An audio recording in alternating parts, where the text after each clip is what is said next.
Spain Portugal గగనతలంలో ఓ అరుదైన దృశ్యం ఆవిష్కృతమైంది. ఓ భారీ నీలిరంగు ఉల్క భూమిపై పడింది. ఆ సమయంలో వచ్చిన వెలుగు పగులును తలపించింది. ఒక్కసారిగా చోటు చేసుకున్న ఈ ఘటనతో ప్రజలు ఆశ్చర్యపోయారు. ఈ వెలుగు కొన్ని వందల కిలోమీటర్ల దూరం కనిపించినట్లు వార్తలొస్తున్నాయి. ఈ ఉల్క ఎక్కడ నేలను తాకిందో ఎవరూ ఖచ్చితంగా చెప్పలేకపోతున్నారు. ఇది క్యాస్ట్రో డైరో ప్రాంతంలో పడినట్లు ప్రచారం జరుగుతోంది. ఆ వివరాలు పూర్తిగా వెల్లడి కావాల్సి ఉంది. ఇక దీనికి సంబంధించిన పలు వీడియోలు నెట్టింట వైరల్గా మారాయి.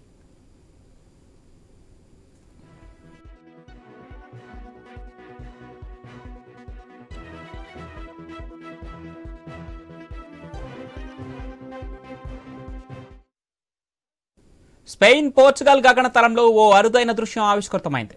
ఓ భారీ నీలిరంగు ఉల్క భూమిపై పడింది. ఆ సమయంలో వచ్చిన వెలుగు పగలును తలపించింది. ఒక్కసారిగా చోటు చేసుకున్న ఈ ఘటనతో ప్రజలు ఆశ్చర్యపోయారు. ఈ వెలుగు కొన్ని వందల కిలోమీటర్ల దూరం కనిపించినట్లు వార్తలొస్తున్నాయి. ఈ ఉల్క ఎక్కడ నేలను తాకిందో ఎవరూ ఖచ్చితంగా చెప్పలేకపోతున్నారు. ఇది క్యాస్ట్రో డైరో ప్రాంతంలో పడినట్లు ప్రచారం జరుగుతోంది. ఆ వివరాలు పూర్తిగా వెల్లడి కావాల్సి ఉంది. ఇక దీనికి సంబంధించిన పలు వీడియోలు నెట్టింట వైరల్గా మారాయి.